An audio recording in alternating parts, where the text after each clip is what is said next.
За танд энэхүү бичлэгийг үзэж байгаа тэр үеийн тэр өдрийн мэндийг хүргэе. Энэ бичлэгээр говь хувьцаат компани талаар мэдээлэл бэлтгэсэн.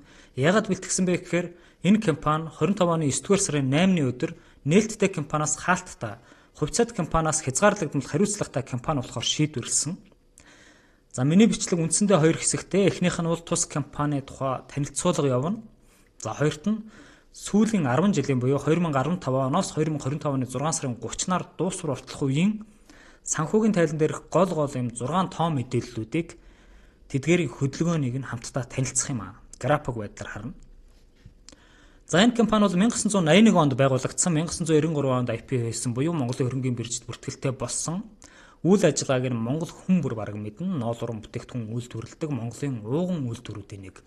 Миний ойлгож байгаагаар бол Япон улсын засгийн газрын боцолтгүй болон хөнгөлөлтөө тусламжийн хүрээнд анх энэ компанийн үйлдвэрийн байр ашиглалтанд орж исэн гэж ойлгож байгаа. За толгой компани нь 5 богд групп дотоодын томоохон 100 аж ахуй нэгжийн нэг. Энэ томоохон компани 87.44%-ийг эзэмшдэг. 5 богд хойлдингс гэдэг компаниар дамжуулан эзэмшдэг юм байна. Говь компани маань доороо 6 охин компанитай гоёо хязгаарлагдмал хариуцлагатай компани болсон. Гадаад улсад ийм охин компаниуд бий. Европ, Өвөр Монгол, Америк, Англи, за Австрал, тэгээд Казахстан. За мөн Паринцайц 20 гаруй дэлгүүртэй онлайн нэсэн дэлгүүртэй 1700 орчим ажилтнтай. Ногдол ашиг олголтын хувьд бол хамгийн сүүлд 2019 онд нэг хувьцаанд 6.8 төгрөг, нийт 5.3 тэрбум төгрөгийн хувьцаа олгосноос хойш 25 оны 6 сарын 30 хүртэл нэг ч төгрөгийн хувьцаа нэмж олгоогүй. 19 оноос хойш хувьцаа ногдол ашиг огт олгоогүй гэсэн үг. За хувьцааны дархалтын хувьд өмнө хэлсэнчлэн 5 богд хойлдингс гэдэг компани 87.44%-ийг нь эзэмшдэг. За хэдэн жилийн өмнө л Японы талын эзэмшдэг Японы талын компаниас энэ хувьцааг нь бол худалдаж авсан. Ингээд 87.44%-ийг нь эзэмшиж байна. Олон нийт 12.49%-ийг нь за энд бол 20 гаруй мянган юм жижиг хувьцаа эзэмшигчд бий. Ингээд компани ажилтнууд 0.7%-ийг нь эзэмшиж байна. 25 оны 9-р сарын 19-ний өдрийн байдлаар. За бичлэг бэлдэж байх үеийн 9 сарын 22-ны өдрийн зах зээлийн нийт үнэлгээ нь 187.6 тэрбум төгрөг, мөн өдрөөрх нэг ч хувьцааны нь 240.47 төгрөг. За тэгвэл энэ компани жижиг хувьцаа эзэмшигчдээсээ хувьцаагаа буцааж дуудаж буюу худалдаж авах ёстой хаалттай компани болохын тулд энэ үнэ бол 259 төгрөг гэж тогтоосон юм байна. За би сүүлийн 3 жилийнх нь хувьцааны жинэлсэн болон энгийн дундаж үнийг гаргахад 257 орчим төгрөгтэй гарч байсан.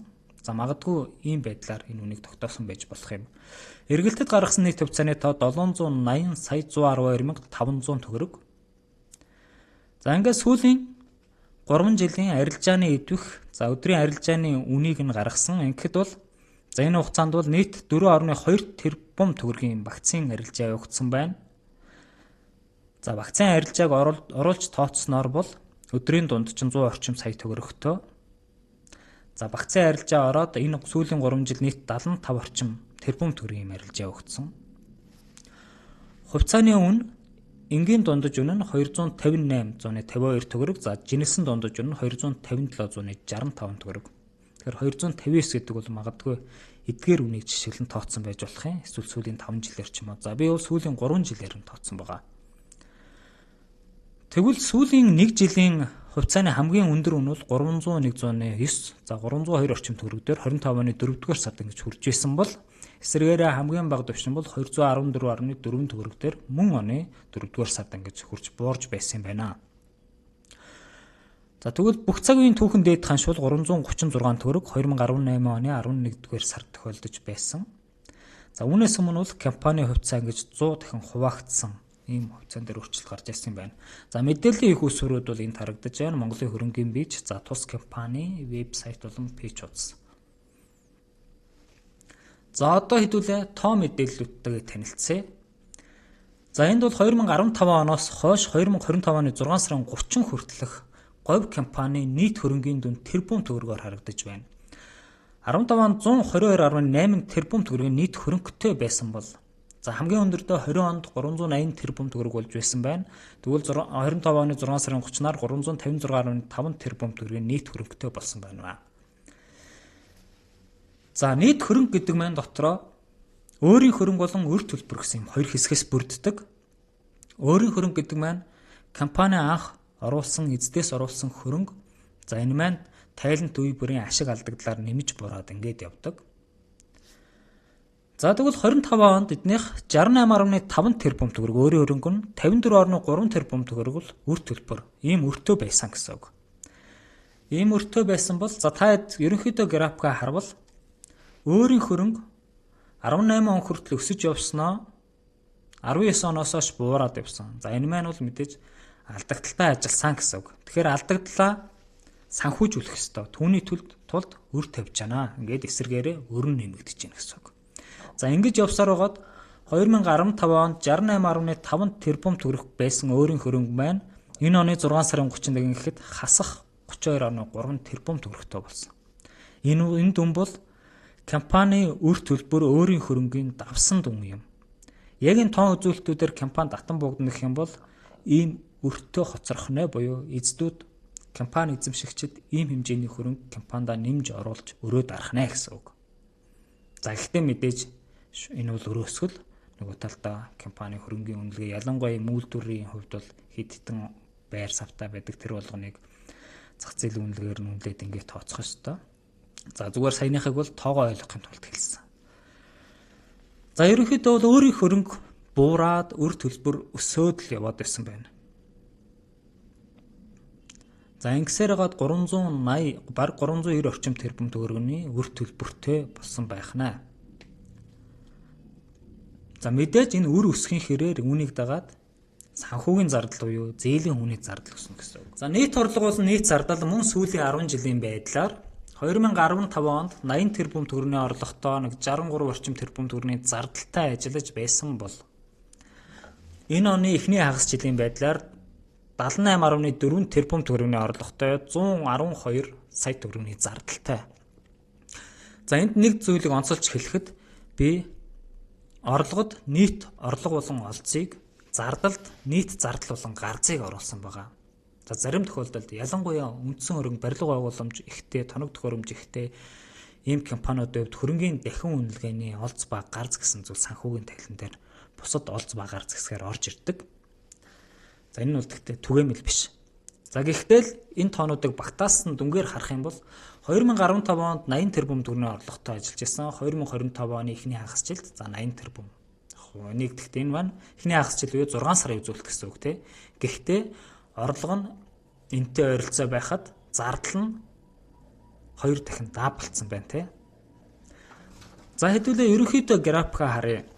2019 он хүртэл цэнхэр багна нь шараасаа өндөр буюу ямар ч байсан орлогын зардлаасаа илүү байгаад байсан ашигтай ажиллаад байсан бол 2020 оноос хойш эсэргээр зардал нь даваад эхэлсэн.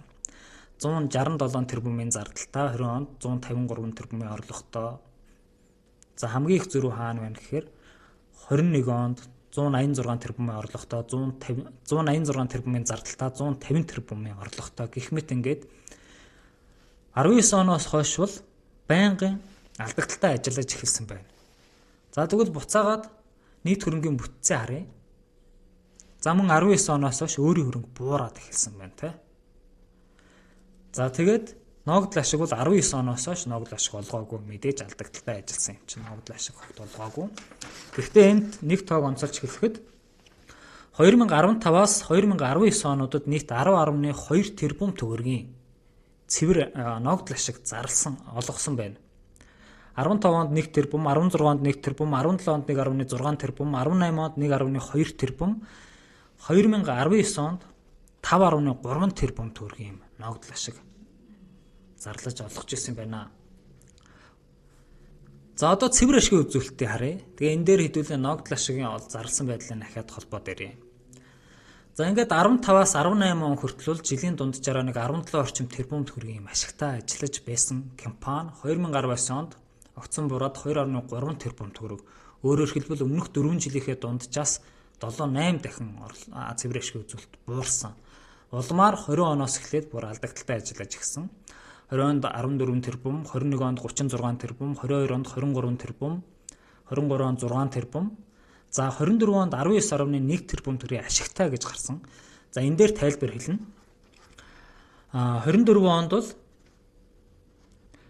22.8 тэрбум төгрөгийн хөрөнгийн дахин үнэлгээг олзоор хүлээн зөвшөөрсөн. За тэгэхээр энэ маань яг үндсэн үйл ажиллагааны үр дүн биш гэсэн үг тийм ээ. Өөрөөр хэлбэл санхүүгийн тайланд хөрөнгө маань ямагт бодит үндсээр илэрхийлэгдэж явах ёстой. За стопс гэдэг зүйл байдаг. Энэ босс 16 үндсэн хөрөнгө олон улсын стандартын дагуу хөрөнгийн зах зээлийн үнэлгээ өндөр хэлбэлцэлтэй байх юм бол жил болгоны тайланд үе эцэст тухайн хөрөнгийн үнэлгээг дахин тогтоож явах ёстой. За харьцангуй хэлбэлцэл багтаа бол 3-5 жил тутамд гэсэн юм олон улсын стандартын дагуу бодвол үнэлгээ хийлгэсэн байх. Тэгээд энэ үнэлгээ нэмэгдсэн. Ингээд энэ олзвол энд нөлөөлж ингээ 19 тэрбум ашигтай гэж гарсан. За тэгэхээр эндээс энэ олз 22.8 тэрбумыг хасах юм бол үйл ажиллагааны 3 орчим тэрбум төгрөгийн юм алдагдaltaй гарсан байх нэ. За 25 онд мөн 14.5 тэрбум төгрөгийн гадаад валют хөрвүүлэлтийн гарцыг хүлээн зөвшөөрсөн байна. За энийг хасах юм бол 25 оны эхний хагас жилийн байдлаар за нэг 17.8 орчим тэрбум төгрөгийн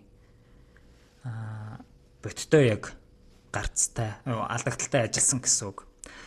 Тэгэхээр гадаад валют хөрвүүлэлтийн гар золз гэдэг маань юу хэлээд байна гэхээр энэ компани маань доороо охин компаниудтай гадаад улсад тэдгээр компаниудын санхүүгийн тайлан толгой компанидаа буюу говь компани тайланд тоонууд нь орж ирдэг.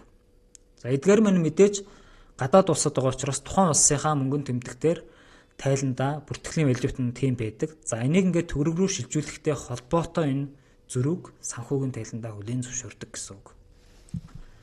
За энэ нөлөөлөөр бол 25 онд 14.5 тэрбум төгрөгийн гарц хүлээн зөвшөөрсөн байна. За ногдол ашигтайгаа холбоход 25 онд бол 1 тэрбум төгрөг. За 16 онд бол 1 тэрбум, 15 онд шүү. За 17 онд мөн 1.6 тэрбум төгрөг, 18 онд 1.2 тэрбум төгрөг ногдол ашиг олгож ирсэн бол 19 онд 2.3 тэрбум төгрөгийн алдагдaltaй ажилласан атлаа 5.3 тэрбум төгрөгийн ногдол ашиг зарлаж олгосон байна. За ингээ үүнээс хойш бол байнгын алдагдaltaй ажилласан. За өөр төлбөрийн дээр нэг зүйлийг онцолж хэлэхэд 25 оны 6 сарын 30-наар 389 тэрбум төгрөгийн мөр байгаа. За эндээс бол 247 тэрбум төгрөг нь бол зээлийн өглөг байна. 38 тэрбум төгрөг нь дансны өглөг байна. За 14 тэрбум төгрөг нь бол хойшлогдсон татварын өглөг байна. За 3 тэрбум төгрөгийн түрээсийн өглөг гэсэн болсон байсан. За энэ 247 тэрбум төгрөгийн зээлд бол жилдээ нэг дунджаар 30 гаруй тэрбум төгрөгийн хүүний зардал бас тооцогдож байна.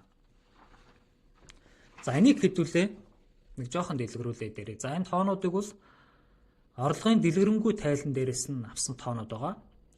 За 2019 онд нийт санхүүгийн зардалд 22 тэрбум, 20 онд 30 тэрбум, 21 онд 25.5 тэрбум, 22 онд 31 тэрбум, 23 онд 36.5 тэрбум, 24 онд 33.2 тэрбум, за 25 оны 1-6 сард 15.8 тэрбум. Нийт ингээ 19 оноос хойш энэ 6 жилийн хугацаанд 193.3 тэрбум төгрөгийн санхүүгийн зардал орлогын дэлгэрэнгүй тайландаа хүлээн зөвшөөрсөн байна. Тэгэхээр энэ маань бол ерөөсөө зээлийн хүүний зардал гэсэн үг. За нэмэх нь энэ дээр санхүүгийн зардал бол англиараа зээлийн шимтгэлийн зардал үйлчлэгээний төлбөр нэмэгддэг. За ихэнх нь бол хүүний зардал байгаа. За бас нэг анхаарал татсан тоо бол мөнгөн гүйлгээний тайлан дээрээс авсан мэдээлэл худалдан авсан үндсэн хөрөнгө ба бит бус хөрөнгө гэсэн ийм үзүүлэлтийг ялгаж авсан. Тэгвэл 2019 онд 23 тэрбум төгрөгийн за хөрөнгө худалдаж авсан. 20 онд 1.1 тэрбум, 21 онд 700 сая, 22 онд 3.2 тэрбум, 23 онд 5.2 тэрбум, 24 онд 16.7 тэрбум, 25 оны 1-6 сард 1.8 тэрбум. Ингээд сүүлийн 6 жил гарны хугацаанд 52 орчим тэрбум төгрөгийн ийм үндсэн ба бит тус хөрөнгө худалдан авсан гэж мөнгөн гүйлгээний тайландаа тайлгнасан байна. Тэгэхээр байнгын алдагдaltaй ажиллаж байгаа ч гэсэн хөрөнгө худалдаж аваад л байсан. Тухайлбал 24 онд хамгийн өндөр 16.7 тэрбум төгрөгийн үндсэн болон бит тус хөрөнгө худалдан авсан гэж тайлгнасан байна. За тэгвэл 24 онд эднийх орчим тэрбум төгрөгийн алдагдaltaй ажиллаж байсан боловч ийм хэмжээний хөрөнгө худалдаж авсан. За 2019 онд мөн 23 тэрбум төгрөгийн хөрөнгө худалдаж авч ирсэн юм байна.